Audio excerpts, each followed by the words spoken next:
Ben's Chili Bowl is a Washington institution. The family-run restaurant opened when D.C. was still segregated. It survived the race riots and became a gathering place for African-American leaders.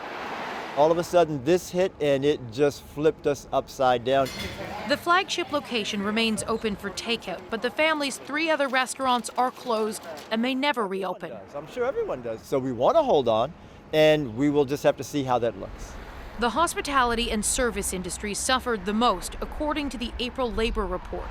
The loss of 20 million jobs in a single month wipes out most of the gains made after the 2008 recession and triples the unemployment rate.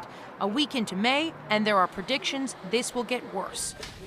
We've probably added about another 4 or 5% to the unemployment rate, and so probably the next number will be a little bit higher than this. Who needs it? I wish we didn't need it. The president met with his allies to discuss the next round of relief measures. Knowing his re-election efforts will be judged on the state of the economy, he offered optimism. It's going to be transition to greatness, because we're going to do something very fast, and we're going to have a phenomenal year next year. There's no way that many of these that are hardest hit in the food services industry, leisure and hospitality are going to be able to come back to the level of activity that they did prior to the crisis. The numbers showed workers of color are being hit disproportionately hard, with the highest unemployment rates for Hispanics and African Americans. The same 2 communities also hit hardest by the virus itself.